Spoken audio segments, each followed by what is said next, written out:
Today I will be discussing the topic of abortion, and at the end of this discussion, my hopes are to be able to have persuaded you to feel that abortion is an act of murder, and it should be made illegal not only in our country, but around the world as well. I was able to do a lot of research on abortion, and I came across some very staggering statistics, and over 49 million unborn babies have been aborted since 1973, which means that roughly 115,000 abortions are performed every hour around the world. 80% of all abortions are performed on unmarried women, and 50% of U.S. women obtaining abortions are younger than 25. Through this discussion, I would first like to explain to you how abortion became legal, then provide some countering arguments, real-life experiences, and finally some other options available. I would first like to begin by discussing Roe v. Wade.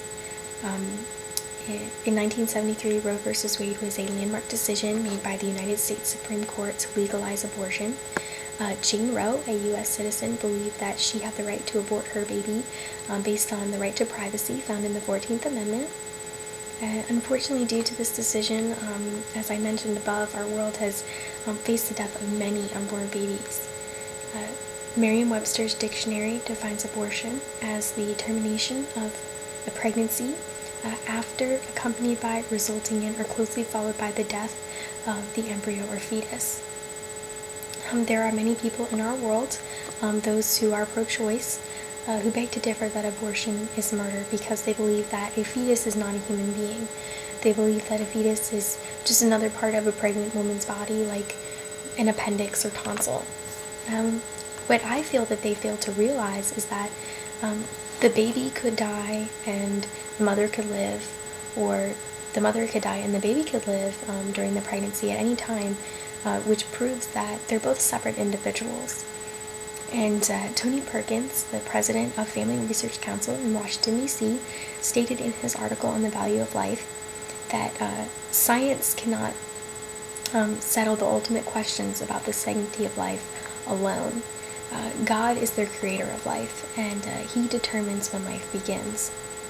In Jeremiah 5:1 from the Bible, it says, "Before I formed you in the womb, I knew you. Before you were born, I set you apart. I appointed you as a prophet to the nations." This means that even before a baby is conceived, the Lord knows it. And then once it is conceived, it begins to develop its body parts and even form its personality. A fetus is not just random tissue or random body parts all meshed together. A fetus is a human being formed by God and in his image.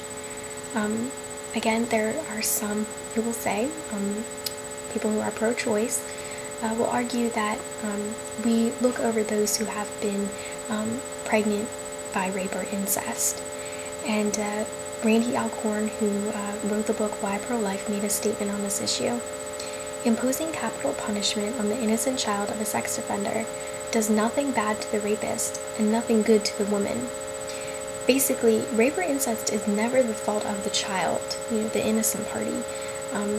The punishment should go on the guilty party. And also, an abortion does not bring healing to a rape or incest victim.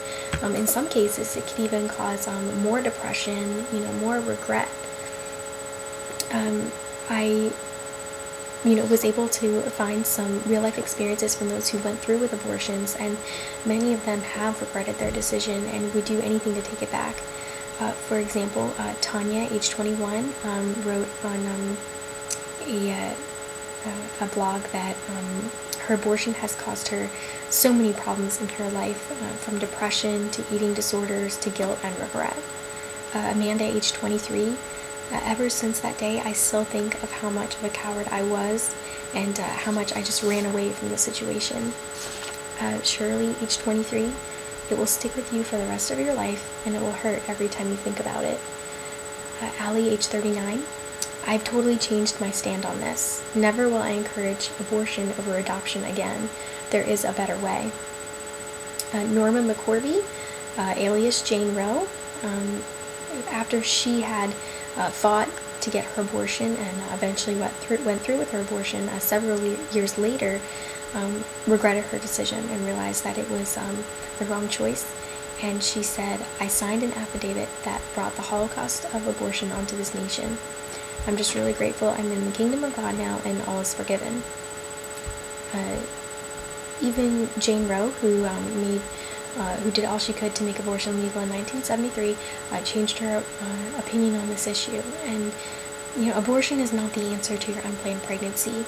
There are contraceptives available, adoption agencies, and even parenting resource centers if you just need help parenting your child. If you do not feel like you're ready to have a child or can't support a child, I would really consider using contraceptives. They are safe and reliable if used correctly. If you find yourself with child and you just cannot financially or emotionally support him or her, then consider adoption. There are many married couples in our world who do not have the ability of conceiving children, and you have the opportunity of providing them with the gift of a child. If you, however, do find yourself a child and you decide that you would like to parent your child but you just need help, there are facilities like CareNet Pregnancy Center who offer parental counseling as well as free medical care. Abortion can be ignored with these other alternatives, and the result is so much better for the mother and the child. I certainly hope that I have persuaded you, even to the slightest, to reconsider your views on this issue.